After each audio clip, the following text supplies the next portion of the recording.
뭔가 위급한 일이 있거나 뭔가 다급한 일이 생기면 누군가에게 찾을 만한 사람이 우리 성도님들에게는 있습니까? 예를 들면 뭐 급한 너무나도 위중한 병이 생기면 당연히 우리는 하나님 아버지를 찾죠. 그리고 또 가깝게는 용하다고 하는 의사들을 찾곤 합니다. 그리고 또 우리가 간단하게 또 얘기를 하면 음식을 하다가 뜨거운 것을 손이 대었었을 때에도 습관적으로 엄마야 하면서 엄마를 찾곤 하죠.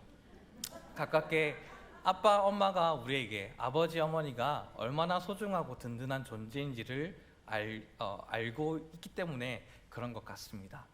우리 신앙도 마찬가지고 신앙인이 아니더라도 마찬가지일 것 같습니다. 어려운 문제가 생기고 또 우리 가운데 풀어야만 한 문제들, 그리고 우리로서는 도저히 해결할 수 없는 문제가 놓여지게 된다면 평상시 때 기도하지 않았던 사람들도 기도하게 되는 것이고, 또 하나님을 알지 못하는 사람들도 누군가에게 있기만을 간절히 원하면서 누군가 당신이 있다면 제발 제 기도를 들어주십시오 라고 하면서 기도하는 것이 우리의 인간인 것 같습니다. 살면서 크고 작은 문제를 만나지 않을 수 없기 때문에 우리는 그렇게 기도하는 것이겠죠. 특별히 우리 신앙인들도 마찬가지입니다.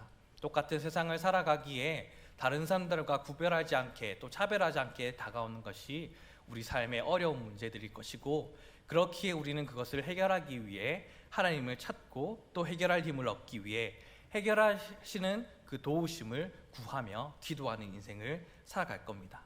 또 어떠합니까? 우리 삶 가운데에 큰 문제가 없다 할지라도 이 세상에서 좀 더 행복하기를 바라시길 원하시는 하나님의 마음처럼 우리도 행복한 인생을 살아가기 위해 하나님 복 주시옵소서라고 기도하면서 하나님을 찾지 않습니까? 그리고 나 자신뿐만이 아니라 사랑하는 우리 가족이, 그리고 함께하는 공동체가 좀 더 행복한 삶을 살아갈 수 있도록 도와주시옵소서라고 그렇게 기도하는 것이 우리이며 그렇게 하나님을 찾습니다. 그러나 하나님 입장에서 한번 우리가 생각해 보았으면 좋겠습니다. 하나님은 우리가 어떻게 나를 찾기를 원하고 계시는지, 그거는 우리가 찾는 것과는 좀 다른 문제일 수도 있겠다라는 생각은 우리가 한번 곰곰이 생각해 볼 수 있을 것이겠죠. 그래서 우리의 문제 해결과 복받음 이전에 하나님께서 간절히 원하시는 것은 먼저 복받을 수 있는 마음의 그릇 상태를 원하시는 건 아니실까요? 그리고 그러한 그릇 상태라는 것은 결국엔 구하여야 할 것을 잘못 구하고 구하지 말아야 할 것을 구하는 그러한 모습들을 살아가는 것이 아니라, 내 하나님께서 살아계신 그 마음 그대로 너 역시도 나와 동일한 마음으로 구하기를 원한단다. 그 마음이 하나님 가운데에 있을 거라고 생각이 들어요. 그래서 우리의 문제와 우리의 환경과 우리의 상황과 우리의 형편들 속에서 간구하고 구하는 것보다 하나님께서는 우리에게 이것을 먼저 구하였으면 좋겠단다, 너가 이것을 알았으면 좋겠단다 라는 것들을 하나님께서는 구하기를 원하시고, 또 우리에게 계속해서 지속적으로 어떤 방향이든지 어떠한 모습이든지 우리에게 그렇게 말씀해 주시고 계실 겁니다. 그렇다면 어떨까요? 하나님과 나 사이에는 그러한 간격이 있다라는 겁니다. 하나님과 나라는 존재에 차이가 있는 간격도 있겠지만, 하지만 그럼에도 불구하고 아빠, 아버지라는 이름을 주시고 성령 하나님을 주시고 또 그 성령 하나님께서 예수 그리스도를 믿는 믿음을 주셨기에 우리는 하나님의 마음으로 살아갈 수 있다고 한다면 일치된 모습으로 살아갈 수 있을 것인데, 왜 우리는 그렇게 기도하지 못하고 그렇게 삶을 살아내지 못하고 하나님과의 나와의 간격이 그렇게 벌어져 있는 것일까요? 그러니 우리가 기도하며 나아갈 때에, 행하며 나아갈 때에 가장 원하는 것은 나와 너와의 간격이 일치하길 원한단다. 간격의 일치를 하나님께서는 간절히 원하고 계시겠죠. 그리고 우리가 신앙생활을 하면서 반복적으로 짓는 죄를 짓지만 점점 우리가 성숙한 그리스도인이 되어가는 것처럼 끝끝내 하나님을 마주하는 그날에는 하나님 보시기에 합한 모습으로, 좋은 모습으로 되기를 원하시는 마음, 그리고 우리가 그렇게 성숙해 나가는 신앙인의 모습으로 살아가기를 하나님께서 우리를 오늘도 응원하시고 함께하여 주신다는 겁니다. 그렇게 하나님과 더 깊은 교제를 하는 것, 그리고 그리스도인의 장성한 분량에 이르게 되는 것이 우리의 신앙의 목표가 되어야 할 겁니다. 그래서 하나님께서는 때때로 우리를 그렇게 인생의 골짜기로 인도하시는지 모르겠습니다. 골짜기가 깊어야 그곳에서 흐르기 시작하는 물로 인해 더 큰 강을 만날 수 있기 때문이겠죠. 골짜기에서 그렇게 흐르는 기도의 눈물로 우리의 모난 부분들은 더욱더 깎아져 내려가게 되는 것이고, 모자라는 부분들이 있다라고 한다면 하나님의 선한 것들로 우리에게 풍성히 채워주시기 때문입니다. 그래서 바로 그곳에서 우리는 하나님의 사람으로 만들어져 가는 것이죠. 하나님은 기도를 통해 우리를 다듬어 가시고 우리의 마음과 인격의 깊이가 더욱더 깊어지기를 원하시고, 그리하여 마침내 하나님을 닮게 하는 겁니다. 케르케고르의 기도라는 책에서 보면 이렇게 말하고 있습니다. 기도는 언제나 침묵으로 시작되지 않는다. 그러나 참된 기도는 언제나 침묵으로 끝난다. 기도는 변하는 것을 원하며 심지만 변하지 않는 것으로 거둔다. 기도는 하나님을 변화시키지 않는다.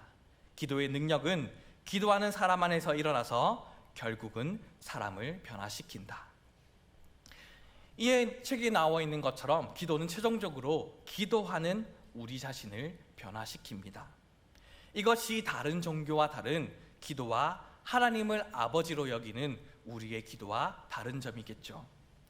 다른 사람들은 자신의 정성을 들여서 신을 감동시키고 신을 움직여야 우리가 무언가를 받을 수 있다라고 말합니다. 그래서 기도를 위해서 온갖 정성을 다 합니다. 대신 기도해 준다는 사람은 어떠합니까? 갑자기 멈춰서서는 아직 정성이 부족하다고 한다, 내놔 라고 하면서 금품을 요구하거나, 좀 더 채워지지 않으면 기도를 멈추거나 자신의 행동하는 것을 멈춰서는 것을 우리는 많이들 보았지 않았습니까? 특별히 한국 땅에는 그러한 일들이 참 많이 있지 않았습니까? 우리 기독교인들, 특별히 요즘은 젊은 기독교인들이 이렇게 하나님을 향한 형태에 대한 정성을 다하는 것은 분명히 다른 종교나 허다한 신을 섬기는, 우상들을 섬기는 사람들의 그러한 지극정성의 모습들은 분명히 반드시 배워야 할 것이지만, 그 형태, 그러한 형식보다 더 중요한 것이 거기에 어떠한 것을 담고 있느냐, 어디에 나아가느냐의 문제가 정말 중요할 겁니다. 믿음의 내용이 잘하려면 이처럼 믿음의 형식이 중요하겠죠.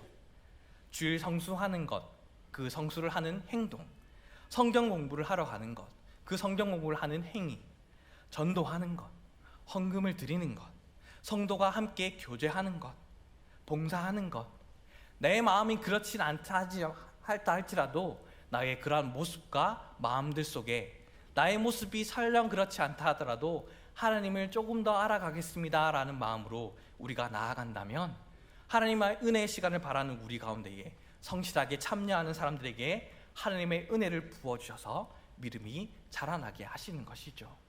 그 중에 기도도 그럴 겁니다. 우리도 처음 기도를 시작할 때는 어떠합니까? 어떻게 기도할지를 몰라서 하나님 저 왔습니다, 하나님 누구세요? 하나님 도와주세요, 하나님 이거 필요해요, 저거 필요해요 라고 기도했던 것들이 우리의 기도라고 한다면, 그래서 구하라, 찾으라, 두드리라, 입을 크게 벌려라, 채우신다 라는 맹목적으로 그냥 아무것도 알지 못한 채 기도하며 나아갔지만, 그리고 우리가 원하는 대로 기도하며 나아갔지만, 그 기도를 통해 하나님의 마음이 어떤지를 알고 말씀을 통해 하나님이 어떤 분인지 점점 알아간다면, 그 기도를 통하여 정말 기도하는 사람으로, 정말 말씀에 순종하는 사람으로, 정말 그리스도인으로, 정말 하나님의 마음에 합한 사람으로 하나님께서는 변화시켜 나간다는 거죠. 우리 자신이 그렇게 변한다면 기도하기 전에 전혀 상상하지도 못했던 문들이 열리기 시작할 겁니다. 더 나아가 우리 마음과 인격에 깊어져 잃었던 하나님의 형상을 우리는 회복하게 될 것이고, 또 하나님의 마음을 담아 결국 하나님처럼 삶을 살아갈 수 있게 되는 것이죠. 그런 삶을 살아간다면 하나님의 자녀인 우리가 만나는 모든 문제, 모든 하나님의 뜻대로 해결되지 않겠습니까? 하나님을 닮은 우리가 사는 인생, 하나님에서 늘 복된 인생을 살아가지 않겠습니까? 오늘 말씀 속에서도 우리는 기도와 함께 마음과 인격이 깊어지는 모세를 만날 수 있습니다. 애굽의 왕자의 자리에서 떠나 광야의 골짜기에서 훈련의 시간을 보낸 모세는 하나님의 부르심을 받아서 애굽으로 돌아갔죠. 그리하여 수백 년 동안 노예로 살았던 그 사람들, 그 하나님의 백성들을 깨우쳐 주기 시작했습니다. 할아버지도 노예, 아버지도 노예, 아들도 노예, 평생 노예. 그렇게 사는 것을 운명처럼 받아들였던 그렇게 히브리인들에게 하나님의 사람의 혼을 깨웠던 것이죠. 너희는 노예가 아니라 하나님의 백성, 하나님이 선택한 그러한 선민이다. 그러한 선민의 사상의 정체성을 깨워 당대 최고의 제국이었던 애국과 그들이 맞서 싸우는 것을 보게 하였습니다. 땅도 나라도 없이 떠돌던 광야 40년 동안에 너희는 유리방랑하는 민족이 아니라 하나님이 땅을 주시고 그 땅 가운데 후손을 대대손손 허락하시며 그 가운데에 참되고 복된 하나님의 예배자로 서 나가는 민족이 너희다라는 것을 늘 일깨워 갔던 겁니다. 그 놀라운 일들을 해나갈 수 있었던 것은 바로 하나님의 인도하심에 따라 믿음의 사람, 기도의 사람, 그 모세가 있었기 때문이었겠죠. 모세의 믿음과 기도는 제국의 신, 강자의 신, 한 나라에만 속해 있었던 그러한 이방 신들을 뛰어넘어 히브리인 노예들에게 신음의 소리를 들으시고 그 모든 것을 뛰어넘으신 하나님, 여호와 하나님이 있다라는 것을 그 모세와 광야의 생활을 통하여 그 히브리인들 그리고 하나님의 백성들이 깨닫게 만들어 주셨다는 거고, 그리고 강한 손과 편팔로 역사하시는 여호와 하나님을 처음 경험해 보는 역사가 일어나게 되었던 겁니다. 모세는 그의 믿음대로 그렇게 히브리 백성들을 광야로 이끌고 나왔습니다. 가도 끝이 없는 사방의 길을 2달 동안 걸어서 도착한 것이 시내산이었죠. 여기까지 이끌어 나간 것도 기적의 영석이었습니다. 그런데 모세는 왜 그곳에 갔습니까? 왜냐하면 바로 그곳 가운데에 모세가 하나님을 만났었기 때문이었죠. 나는 스스로 있는 자이다. 그렇게 말씀하시는 하나님을 만났기 때문입니다. 그곳에서 모세는 너는 내가 행하는 일을 통하여 비로소 내가 누구인지를 알 것이다 라는 하나님의 말씀을 들었죠. 그리고 너는 애굽으로 돌아가 신음하는 히브리 백성들을 건져내라라는 사명도 받았습니다. 그렇게 그 하나님의 임재하시는 그곳에 모세는 하나님을 만날 수 있었던 겁니다. 여러 산 중에 하나의 산이 아닌 하나님이 계신 곳, 하나님을 만날 수 있는 그곳이 바로 하나님의 산, 신의 산이었던 것이죠. 그리고 모세는 출애굽한 백성들을 이끌고 신의 산에 왔던 겁니다.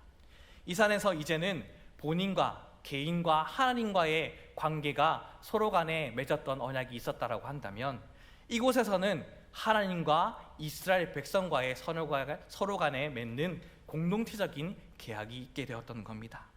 그냥 여러 민족들 중에 한 민족이 아니라 하나님의 소유된 민족, 제사장의 나라로 세워져 나가는 계약을 하나님께서는 맺고 싶었던 겁니다.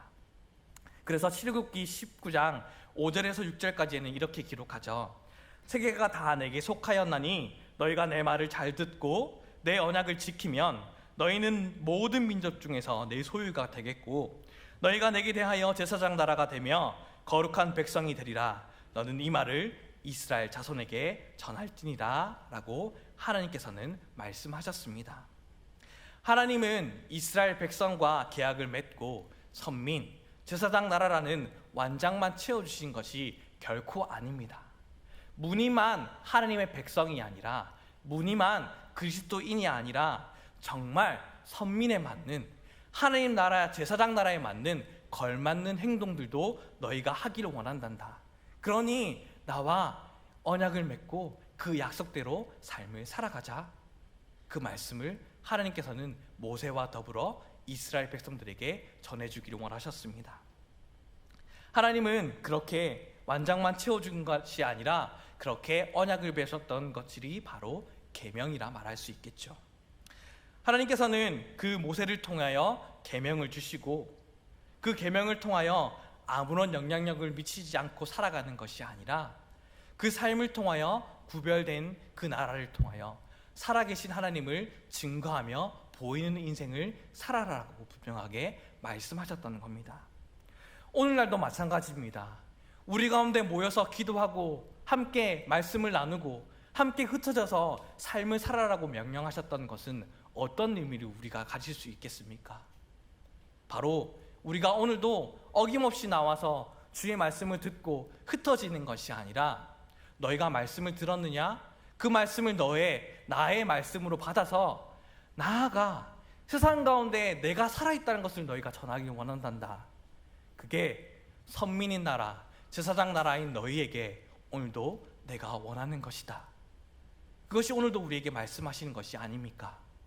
그런데 오늘날 그리스도인 수많은 교회의 모습들, 또 우리의 가정과 우리 공동체의 모습은 어떠합니까? 모세와 아론과 이스라엘 장로들은 시내산 중턱에서 하나님과의 계약 의식을 가지고 저들은 산 아래로 내려오고 모세만 다시금 산 꼭대기로 올라갔죠. 하나님께서 친히 돌판에 쓰신 계명을 받기 위해서였습니다. 드디어 40일이 지나고 모세는 하나님의 친히 쓰신 십계명 돌판을 받고 산 안으로 내려왔습니다. 그런데 웬일입니까? 이스라엘 백성들이 금송아지 신상을 가운데 두고 이것이 우리를 애굽 땅에서 이끌어낸 신이다라고 좋아하고 있지 않습니까? 모세는 그것을 보고 그만 자제력을 잃었습니다. 격분한 나머지 손에 들고 있었던 그 돌판을 내 동생이 쳤죠. 돌판도 깨어져 버렸고 돌판 위에 새기신 그 약속, 하나님의 마음도 깨어져 버렸던 것과 같습니다. 이 사건으로 하나님은 격노하셨고 이스라엘 백성들을 진멸하시기로 멸하셨죠. 그러나 모세는 그럼에도 불구하고 무지한 백성들을 단념할 수 없었습니다. 모세는 자신의 몸과 영혼을 내어 던지면서 하나님께 울부짖었습니다. 출애굽기 32장 11절에서 12절 말씀 가운데에 여호와 하나님, 어찌하여 애굽 사람들로 하여금 하나님께서 자기 백성에게 재앙을 내리시려고 그들을 애굽에서 이끌어내어 산에서도 죽게 하고 광야에서도 죽게 하였다고 말하시겠습니까? 제발 진노를 거두시고 뜻을 돌이켜 주십시오. 주의 백성에게 내릴 이 재앙을 거두어 주십시오 라고 간구하지 않았습니까? 그는 어떤 경우에서도 결코 포기할 수 없었던 자기 백성이 죄를 용서받기 위하여 하나님의 산으로 다시금 올라와 하나님과 대면하며 기도합니다. 그리고 오늘 본문 32장 31절 32절 말씀처럼 참으로 끔찍한 일이 아닐 수 없습니다. 주님, 정말 이 백성이 죄를 지었습니다. 그것도 엄청난 죄를 지었습니다. 저들이 자신들을 위해 금으로 신상을 만들어 버렸죠. 하지만 이제 저들의 죄를 용서해 주십시오. 용서해 주시지 않으시려거든 차라리 주께서 기록하신 책에 제 이름을 지어 주십시오. 모세는 자기의 목숨을 내어놓고 자기의 민족의 용서와 그 구원을 위해 기도합니다. 그의 목숨의 포기는 보통 말하는 목숨 포기가 아닐 것 같습니다. 왜냐하면 이 말은 어떤 말입니까? 이 땅을 살아갈 때에 하나님, 이 땅에 저희 이름을 지어버리십시오라는 것을 뛰어넘어 죽음 이후에 영원한 삶이 주어질 텐데 그 영원한 생명책에서도 지워져도 이 백성 포기하지 마시고 용서해 주십시오. 구원해 주십시오. 잘못됐습니다. 하나님, 저들이 하나님을 알지 못합니다 라는 간절한 그런 고백들이 이 모세의 기도 가운데 있지 않았습니까? 정직한 사람들, 순종한 사람들을 위해 이렇게 기도하는 것이 아니라 하나님을 반역하고 자신의 마음을 아프게도 했던 사람들을 위해서 기도했던 사람이 바로 오늘 모세의 모습 가운데 나오고 있습니다. 이것은 마치 십자가 위에서 예수님께서 자신을 위해 십자가에 못 박힌 자들을 위해 기도하면서 주님, 저들이 하는 일을 저들도 모르고 하는 일입니다. 저들을 용서하여 주십시오 라고 하나님께 중보 기도하였던 예수님의 마음과 같지 않겠습니까? 그리고 그 예수님은 내가 온 것은 세상을 심판하려 함이 아니요 세상을 구원하려 함이니라 라고 하면서 그 중재자의 역할들을 잘 감당하시기 위해 이 땅 가운데 삶을 살아가시면서 하나님 나라와 그 복음의 기쁜 소식을 전하며 살아가셨습니다. 기도를 들으시는 하나님의 마음과 기도하는 모세의 마음이 꼭 일치하고 닮아진 모습과 함께 우리는 살펴볼 수 있을 것 같습니다. 하나님의 마음도 꼭 같을 겁니다.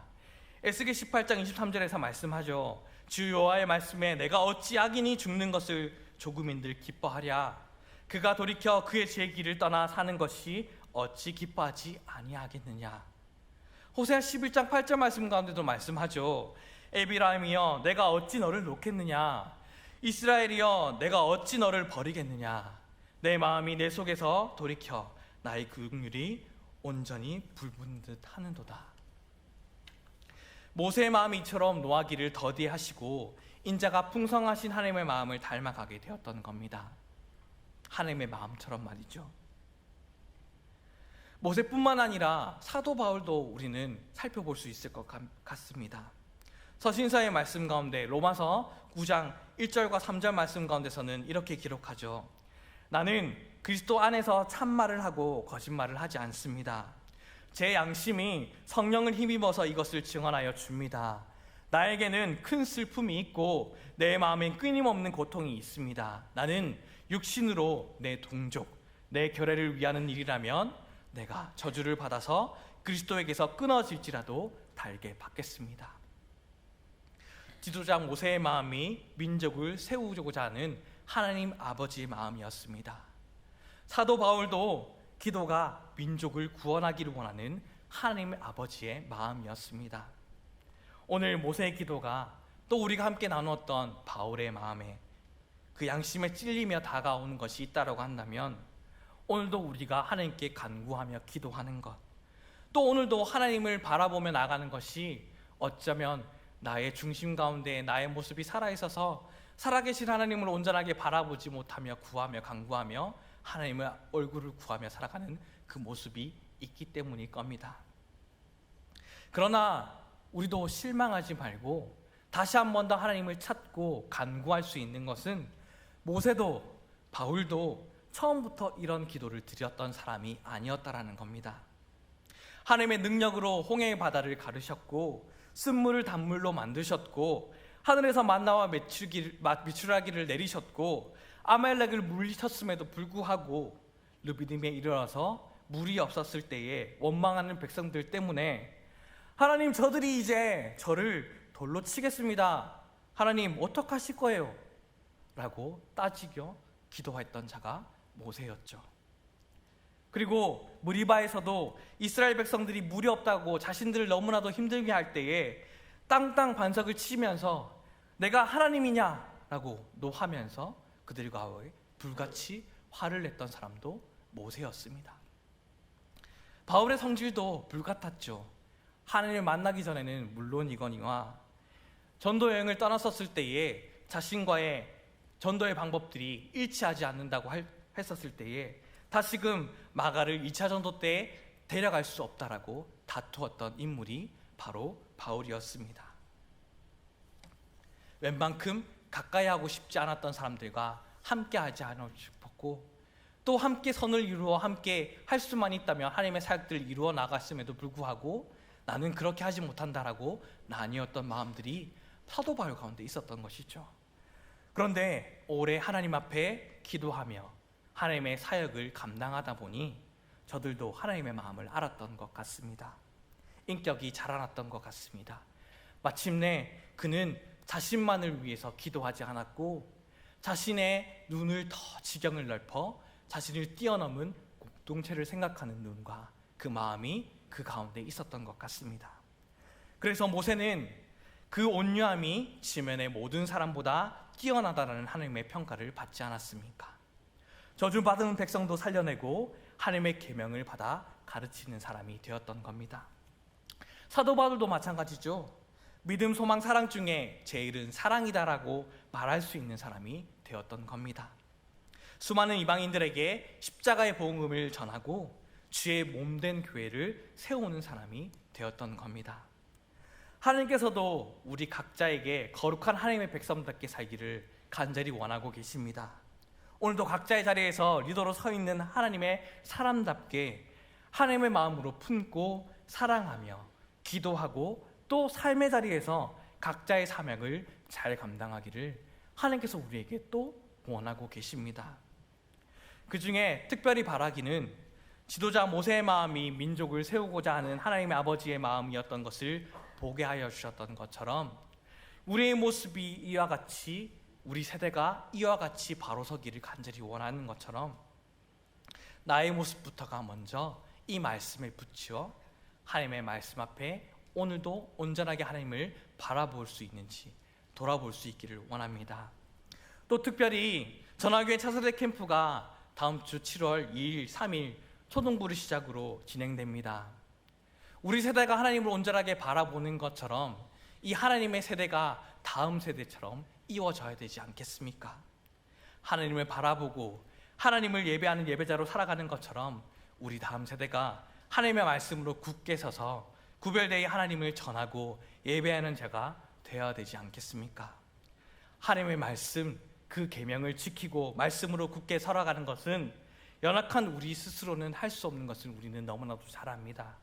그러니 중보해 주기를 간절히 원하는 것은 내가 하나님의 말씀에 따라 굳건하게 서 나갈 수 있는 것은 내 가운데 살아계신 예수 그리스도가 있기에 또 그렇게 우리를 중보하며 도우시는 성령 하나님이 있기에 그 모든 일들을 행하며 살아가는 것처럼 사랑하는 우리 다음 세대가 초등부부터 시작되는 모든 차세대 여름 사역을 통하여 하나님 꼭 만나게 해주십시오. 하나님 만나게 해주셔야 그 마음으로 하나님의 그 모습을 살아갈 수 있습니다. 내가 살아가야 하나님의 마음대로 살아가는 것이 아니라 예수님께서 나를 만나주시고 예수님이 내와 관계된 분이라는 것을 고백할 때에 내가 하나님의 사람으로 살아갈 수 있었던 것처럼 사랑하는 우리 자녀들, 우리 가정의 우리 자녀들, 우리 차세대 자녀들이 하나님을 꼭 만나서 예수님을 만날 수 있는 복된 그러한 여름 사역이 될 수 있도록 중보해 주시기를 간절히 소망합니다.